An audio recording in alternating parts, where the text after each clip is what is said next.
I live in Portland, Oregon, which is this great city in the Pacific Northwest. It's buzzing with life and culture. Portland is the best city for coffee in the world, and one of the best cities for food in all of the US. And I got to lead this great church right downtown in the middle of the city.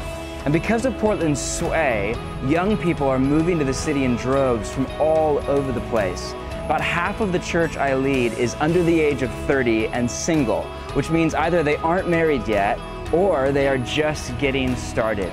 And I get front row seats to watch lots and lots of young people wrestle with the tension between what the city says, and by that I mean what culture at large says about love and marriage and sex and romance, and what God says in the scriptures, because there is a cosmic gap.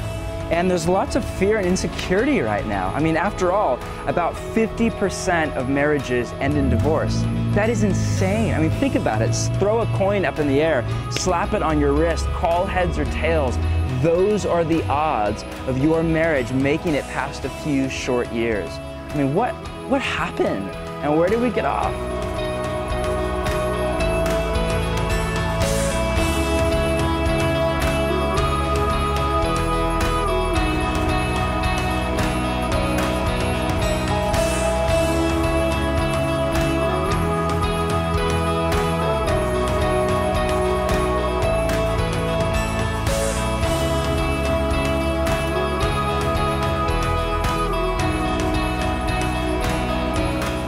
The writer Matthew tells this story about Jesus fielding questions on divorce. The Pharisees come to Jesus and ask, is God okay with divorce? And if so, when? Contrary to what you might think, divorce was rampant in Jesus' world, just like it is today. And to answer, Jesus quotes from the opening book in all of the Bible, Genesis. And he says this, haven't you read that from the beginning, God created them male and female? For this reason, a man shall leave his father and mother and be joined to his wife, and the two shall become one flesh. And then he wraps up by saying, therefore, what God has joined together, let not man separate.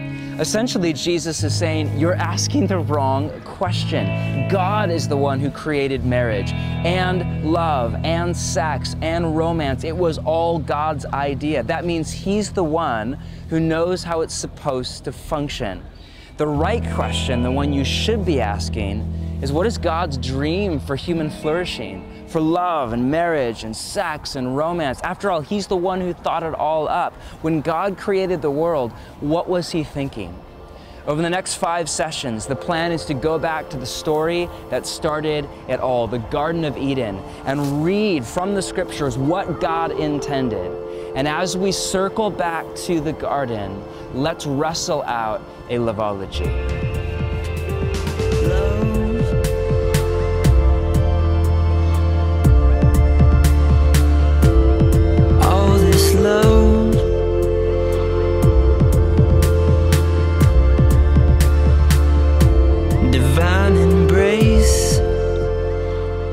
Love is such a fuzzy word. In my house, we have a junk drawer where we put all sorts of stuff in just because we're not really sure where else to put it. The English word love is kind of like that. We say, I love God, and then we turn around and say, I love coffee. See the problem? The word is so generic, so flat, so all-inclusive that it doesn't really have any bite. Think about the phrase, fall in love. What does that even mean? I will never forget the night I first saw my wife. It was love at first sight. I know that sounds stupid, dumb even, but it's my story. She walked in and I said, hello, Mrs. Comer, what should we name our children? It was outside at a park with a bunch of friends on a September evening. Oregon gets this Indian summer that's fantastic. And when she walked up to me, all my fine motor skills went out the window. I didn't have a suave bone in my body. She said hello, but I might as well have said, will you marry me? I was in. She was calm, relaxed, soothing, everything I'm not. And she was beautiful. I mean, crazy, over the top, don't even try or you will make a fool of yourself. Beautiful. I don't really remember what we talked about, but I remember I did not sleep that night, or the next, or the next. All I could think about was seeing her again. I was in love, meaning I was awash in feelings of romantic love. I had no clue what was coming around the bend, no idea that our picture-perfect romance would be followed by a less-than-ideal marriage. That hard stuff was brewing on the horizon. More on that later, but for now, can you see the problem? What is love? Now, most of the time, when love is used of a man and a woman, it means deep feelings of affection.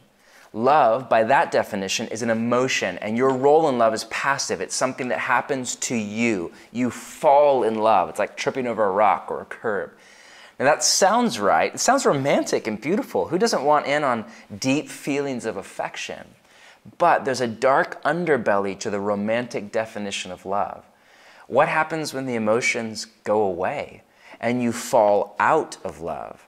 Then you have a serious problem on your hands, because you define love as deep feelings of affection and you don't love him anymore. If you're dating, well, it's not the end of the world. You break up and move on. But what if you're married? Do you stay in a marriage even though you're not in love, or do you go the way of the 50%?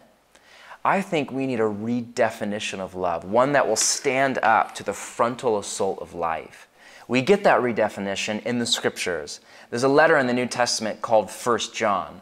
John was one of Jesus' disciples. He spent 3 years with Love Incarnate and was called the disciple Jesus loved. That basically makes him an expert on the subject. And he offers a blatant, clear-cut definition of love. Listen to this. This is love, not that we loved God, but that he loved us and sent his Son as an atoning sacrifice for our sins.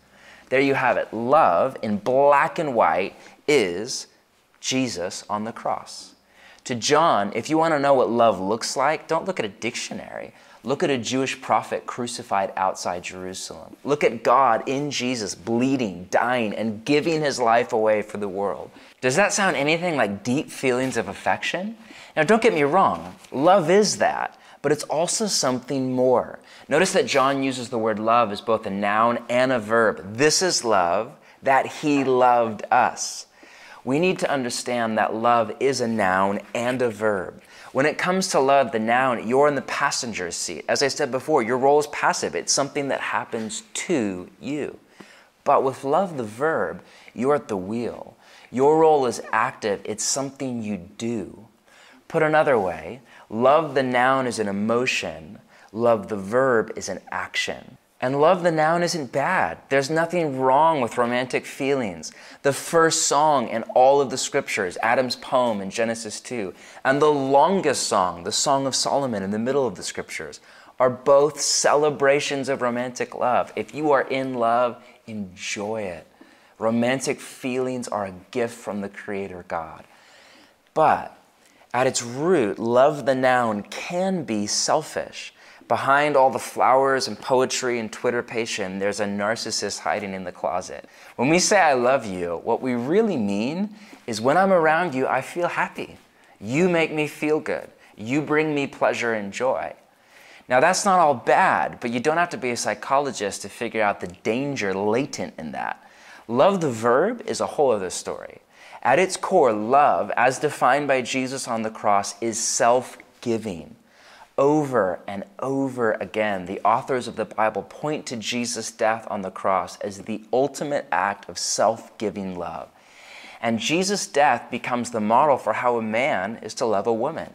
Later, Paul writes, "Husbands, love your wives just as the Messiah loved the church and gave himself up for her." That's why love can be and is commanded by God. You cannot command emotions. You can only command actions. That's why God doesn't command you to have deep feelings of affection for people. He commands you to love people. All that to say, this word love in the scriptures is so much more than feelings.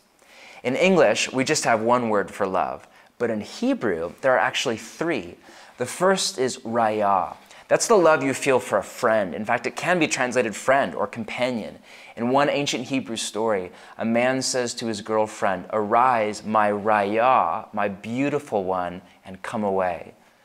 Raya is when you want to get out of town and spend time together, go on a date, talk, play, goof off, just do life together. We all need a good raya. The second word is dode. This word is used in the opening line in the erotic Jewish book of poetry called the Song of Solomon. The woman says, "Let him kiss me with the kisses of his mouth, for your dode is better than wine." Dode is when you are turned on, when your whole body is drawn into a man or a woman's sway. Dode is when keeping your hands in your pockets takes every ounce of strength in your being. We'll get to dode later. But then there's this word ahava. Ahava is something more, something deeper, wider, stronger. It's both of the above plus. It's a love that goes down to the soul, the deepest part of your being. It's a love that is unbending, unflinching, that does not take no for an answer. It's implacable and relentless. At the climax of the poem called the Song of Solomon, there's a moving stanza where the author writes this: "Place me like a seal over your heart, like a seal on your arm. For ahava is as strong as death, its jealousy as unyielding as the grave. It burns like blazing fire, like a mighty flame. Many waters cannot quench ahava. Rivers cannot sweep it away. If one were to give all the wealth of one's house for ahava, it would be utterly scorned." The point of the poetry is that ahava is strong. Feelings, no matter how vivid, in the long run are weak. They come and go. But ahava has resolve. It is that word we all avoid, commitment. It's a until death do us part kind of love. And ahava is the one and only kind of love that will carry a relationship past the early feelings of affection when you are in love, through decades of highs and lows, marriage and family and a career and unemployment and sickness and suffering and celebration, and well into the epilogue of life. This city's gravity is so strong. The pull, the sway is heavy.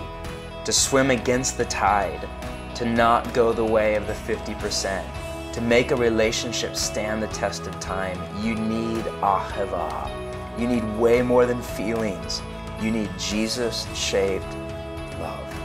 Ahava is what carried Jesus through the cross and out the other side to the resurrection.